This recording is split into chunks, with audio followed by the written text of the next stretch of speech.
महाराष्ट्र शासन कृषी विभाग सातारा सादर करीत आहे एकरी 125 टन ऊस उत्पादनाची पहिली पायरी ऊसाची सुपरकेन नर्सरी।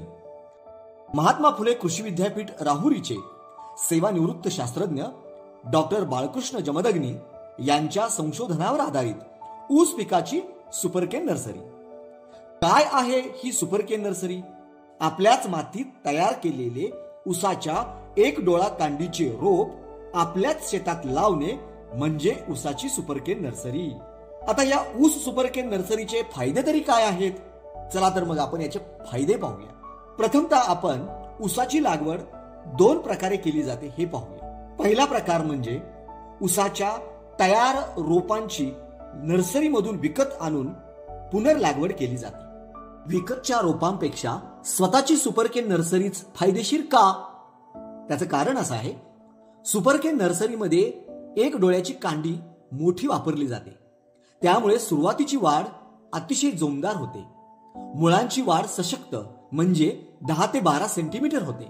याच्या उलट विकतच्या नर्सरीच्या रोपामध्ये छोटी कांडी वापरली जाते आणि ही कांडी कोकोपीटच्या ट्रेमध्ये वापरली जाते, त्यामुळे वाढ कमी होते। मुळांची वाढ नाजूक म्हणजेच 5 ते 6 सेंटीमीटर असते। याच्याशिवाय कोकोपीट आपल्या शेतामध्ये नसतं आणि आपल्याच मातीतलं सुपरकेन नर्सरीचं रोप आपल्याच शेतात लावल्याने विकतच्या रोपांच्या तुलनेमध्ये ऊस सुपरकेन नर्सरीतल्या रोपांची मर मात्र होत नाही। आता एक किंवा दोन डोळा कांडीच्या पद्धतीने ऊसाची लागवड केली जाते। मग या एक किंवा दोन डोळा कांडीपेक्षा ऊसाची सुपरकेन नर्सरी श्रेष्ठ का? कारण एक किंवा दोन डोळा कांडीची लागवड मध्ये मर जास्त होते। ऊस लागवड केल्यानंतर 15 ते 20-25 दिवसांनी ऊसाची असमान उगवण होते, कारण आपल्या शेतातली माती सगळीकडे सारखी नसते।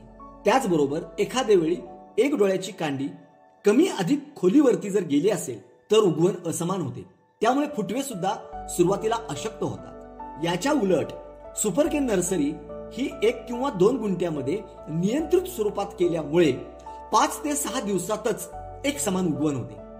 सुरुवातीच्या अवस्थेतल्या रोपांची वाढ अतिशय चांगली असते, फुटवे जोमदार होतात आणि मर तर होतच नाही। त्याचबरोबर ऊसाची सुपरकेन नर्सरी जर तयार केली तर 1 एकर क्षेत्रासाठी फक्त 1 ते 2 गुंठे पुरेशी क्षेत्र लागतं, त्यामुळे लागवडीपूर्व हिरवळीचे खत गाडण्यास आपल्याला पुरेसा अवधी आणि जागा सुद्धा उपलब्ध मिळते।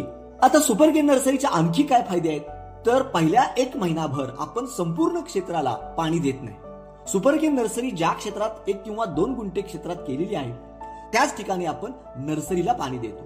म्हणजे जर ठिबक सिंचनातून जर पाणी असेल तर एका महिन्याचे सुपरकेन नर्सरीमुळे 4 लाख लिटर पाण्याची बचत होते। तर पाठ पाणी जर असेल तर एका एकर मध्ये सुपरकेन नर्सरीमुळे 8 लाख लिटर पाण्याची बचत होते। त्याचबरोबर सुपरकेन नर्सरीची पुनर्लागवड केल्यानंतर एकाच महिन्यात सुपरकेन नर्सरीच्या रोपाला 4 ते 5 फुटवे येतात आणि विकतचं जर रोप असेल तर त्याला जास्तीत जास्त 2 फुटवे फुटतात आणि ते फुटवे फुटण्यासाठी किंवा विकतचं रोप आपल्या शेतामध्ये स्थिर करण्यासाठी, त्याची मुळं वाढण्यासाठी किमान 1 ते 2 खतांच्या किंवा ह्युमिक ऍसिड सारख्या आळवणे करावे लागतात। आता सुपरकेन नर्सरीचा खर्च जर म्हटला तर विकतचं रोप आपल्याला ₹2.50 प्रति रोप एवढा खर्च येतो, तर सुपरकेन नर्सरीचं रोप मात्र आपल्याला प्रति रोप ₹1.50 बाहेरचं बियाणं विकत आणलं तर, आणि जर आपलं स्वतःचं जर बियाणं असेल तर प्रति रोप फक्त 50 पैसे खर्च इतका नगण्य येतो। त्यामुळे एकरी विचार करता 5 ते 6 हजार जर रोपं लागत असतील तर विकतच्या रोपांचा आपल्याला 12 ते 12.5 हजार रुपये खर्च येतो। त्या तुलनेत सुपरकेन नर्सरीमुळे आपल्या ऊसांच्या रोपात 50% बचत होते। विजेची बचत, मजुरींची बचत हे तर आपले अधिक फायदे आहेत, त्यामुळे सुपरकेन नर्सरी ही सरस ठरते। सुपरकेन नर्सरीची जर आपल्याला लागवड करायची असेल तर ही तयार कशी करायची? एकदम सोपी पद्धत। त्यासाठी सुपरकेन नर्सरी जर बनवायची असेल तर आपल्याला 15 ते 20 फूट लांबीचे, 4 फूट रुंदीचे व अर्धा फूट उंचीचे 5 ते 6 बेड 1 एकर क्षेत्रासाठी तयार करावेत। थोडक्यात गादी वाफे तयार करावेत। त्या गादी वाफ्यावर खतांच्या रिकाम्या पोत्यांची दोन्ही बाजू उसवून 6 फूट व 2.5 ते 3 फूट लांबीच्या पट्ट्या तयार होतात। या पट्ट्या अंथरून घ्यायच्या रिकाम्या खतांच्या तयार केलेल्या पट्ट्या बेडवर अंथरून घेतल्यामुळे तण उगवत नाही आणि रोपांची मुळे जमिनीत जात नाहीत. त्या पट्ट्यावर 2 इंच मातीचा थर द्यावा. आता यानंतर आपल्याला बियाण्याची निवड करणे आवश्यक आहे. हंगामानुसार सुयोग्य वाणाचे, उदाहरणार्थ को 86-032 यासारख्या वाणांची आपण निवड करावी. त्याकरिता प्रमाणित बेणे मेळ्यातील 9 ते 10 महिन्याचेच बियाणे निवडावे. आता हे बियाणे निवडल्यानंतर आपल्याला 1 डोळा बियाणाचं कटिंग करायचं, तोडायचं आहे. हे तोडत असताना आपल्याला फार काळजी घ्यावी लागते. आपल्याला मुळाकडील जी बाजू आहे ती 3 ते 4 इंच राहील आणि शेंड्याकडील म्हणजे वाड्याकडील जी बाजू आहे ती 2 इंच राहील. अशा पद्धतीनं बियाणं तोडणं गरजेचं आहे. बियाणे तोडत असताना आपला जो कोयता आहे तो बुरशीनाशकाच्या द्रावणामध्ये बुडवून घेणं आवश्यक आहे. हे जे तोडलेलं बियाणं आहे याला आपल्याला बीजप्रक्रिया करायची. यासाठी आपल्याला प्रथम बीजप्रक्रियेचा कुंड तयार करून घेणे आवश्यक आहे. त्यासाठी आपल्या शेतामध्ये 3 मीटर लांबीचा, 2 मीटर रुंदीचा व अर्धा मीटर खोलीचा खड्डा तयार करून घ्यावा. त्यामध्ये प्लास्टिकचा पेपर अंथरावा आणि त्यामध्ये 1,500 लिटर पाणी सोडावे. अशा पद्धतीने आपण बीजप्रक्रियेचा कुंड तयार करून घ्यावा. बीजप्रक्रियेसाठी आपल्याला 5 किलो कळीच्या चुन्याची 20 लिटर पाण्यातील निवळी लागते.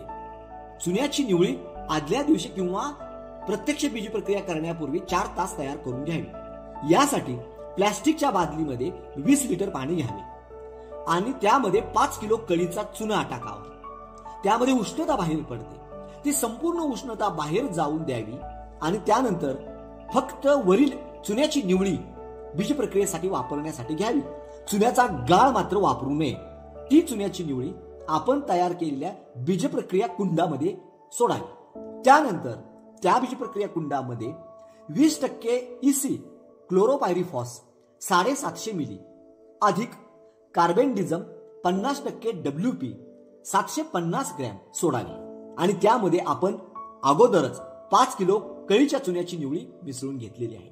अशा 1,500 लिटर बीजप्रक्रियेच्या द्रावणामध्ये आपले अगोदर तोडलेले जे बियाणे आहे ते 20 ते 24 तास भिजत घालावे. म्हणजे आज दुपारी 12 वाजता बीजप्रक्रियेसाठी बीजप्रक्रिया कुंडामध्ये भिजत घातलेले बियाणे उद्या सकाळी 10 ते 12 वाजेपर्यंत आपल्याला कुंडातून काढून घ्यावे. त्याचे पाणी निथळून द्यावे आणि पाणी निथळून दिल्यानंतर अगोदरच तयार केलेला सुपरकेन नर्सरीचा जो बेड आहे, प्लास्टिकच्या पोत्यांच्या बेडवर जी आपण माती टाकलेली आहे त्या मातीवरती आपण बीजप्रक्रिया केलेले जे कांडे आहेत, 1 डोळ्या कांडी, ती 1 डोळ्याची कांडी डोळा वरच्या बाजूला राहील अशा पद्धतीने मांडायची आहे. ती कांडी आपण जवळ मांडावी. वाड्याकडील जी बाजू आहे ती आतल्या बाजूला लावायची आणि मुळाकडील जी बाजू आहे 3 ते 4 इंचाची ती बेडच्या बाहेरच्या बाजूला ठेवून कांडी मांडून घ्यायची. कांडी मांडल्यानंतर त्यावर जैविक बीजप्रक्रिया करण्यासाठी ऍसिटोबॅक्टर जीवाणूचं द्रावण 150 मिली, PSP जीवाणूंचं द्रावण 100 मिली, सेंद्रिय गूळ 100 ग्रॅम 15 लिटर पंपामध्ये घेऊन अंथरलेल्या कांड्यावर एक समान फवारणी करावी. ही कांड्यावरती फवारणी केल्यानंतर त्यावर अर्धा इंच मातीचा थर द्यावा आणि संपूर्ण बियाणं झाकून घ्यावं. बियाणं कुठेही आपलं उघडं पडणार नाही. त्याचबरोबर अर्धा इंच पेक्षा जास्त मातीचा थर बियाण्यावर राहणार नाही याची आपण काळजी घ्यावी. त्यानंतर आवश्यकतेनुसार झारीने किंवा सूक्ष्म तुषार पद्धतीने हलकेसे पाणी द्यावे. थंडीच्या दिवसामध्ये तापमान वाढीसाठी अंतरलेल्या बियाण्यावर आणि त्याच्यावर माती टाकलेल्या बियाण्यावर पाचटाचं आच्छादन करावं. 5 ते 6 दिवसांनी कोंब दिसू लागताच बेडवरील पाचट आच्छादन काढून घ्यावं. अडसालीच्या सुपरकेन नर्सरीमध्ये मात्र उसाच्या पाचटांच्या आच्छादनाची गरज पडत नाही. खार तसेच ससे यांच्यापासून संरक्षण करण्यासाठी सुपरकेन नर्सरीच्या बाजूने जुन्या साडीचे तात्पुरते कुंपण करावे.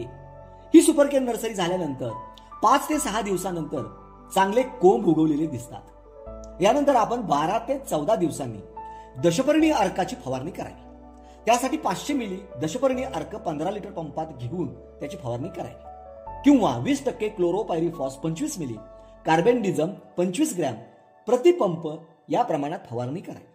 यानंतर 16 ते 18 दिवसांनी 19-19-19 या विद्राव्य खताची 75 ग्रॅम प्रति पंप या प्रमाणात फवारणी करावी. 21 ते 25 दिवसानंतर सुपरकेन नर्सरीचे रोप लागणीस तयार होते. मग पुनर्लागणीसाठी आपल्याला पोत्याच्या एक टोक एका बाजूने उचलून रोप सहज काढता येते आणि त्याची आपल्या शेतामध्ये वाहतूक सुद्धा करता येते. 30 दिवसापर्यंत सुपर केन नर्सरीतले रोप काढून आपण पुनर्लागणी करू शकतो. आता हे सुपर केन नर्सरीची रोपे तयार झाल्यानंतर लागवड मात्र आपल्याला वापशावर करावी आणि लगेच पाणी द्यावं. आपल्याला 125 टन ऊस उत्पादन जर घ्यायचं असेल तर सुपर केन नर्सरीतून तयार झालेलं रोप पुनर्लागवड करत असताना किंवा केल्यानंतर आपल्याला पंचसूत्रीचा वापर करायचा आहे. त्यातलं पहिलं सूत्र म्हणजे super Kane नर्सरीचं rope 5 foot by 2 फूट या सुयोग्य अंतरावर लागवड करावी. सूत्र नंबर 2, हिरवळीच्या खतांचा 2 वेळा वापर करावा, एक लागणीपूर्व आणि नंतर ऊस बांधणीच्या वेळी. सूत्र क्रमांक 3, दर 15 दिवसाच्या अंतराने जीवामृतचा वापर आळवणी स्वरूपात करावे. सूत्र क्रमांक 4, उभ्या ऊसाची 7व्या ते 8व्या महिन्यात पाचट काढून आच्छादन करावं आणि ऊस तुटून गेल्यानंतर सुद्धा ऊसाच्या पाचटाचं आच्छादन करावं. आणि सूत्र क्रमांक 5, विद्राव्य खतांचा फवारणीद्वारे आणि ठिबक सिंचनातून प्रभावी वापर करावा. अशा प्रकारे सुपर केन नर्सरी आणि पंचसूत्रीचा जर वापर केला तर आपलं एकरी 125 टन ऊस उत्पादन आपल्याला 100% मिळणारच, यात शंका नसावी. चला तर मग शेतकरी बंधू भगिनींनो, ऊसाची सुपर केन नर्सरी करूया, एकरी 125 टन ऊस उत्पादन मिळवूया. प्रस्तुती श्री अंकुश सोनावले, सहाय्यक कृषी अधिकारी सातारा. मार्गदर्शक जिल्हा अधीक्षक कृषी अधिकारी सातारा, आत्मा प्रकल्प संचालक सातारा आणि तालुका कृषी अधिकारी सातारा. धन्यवाद.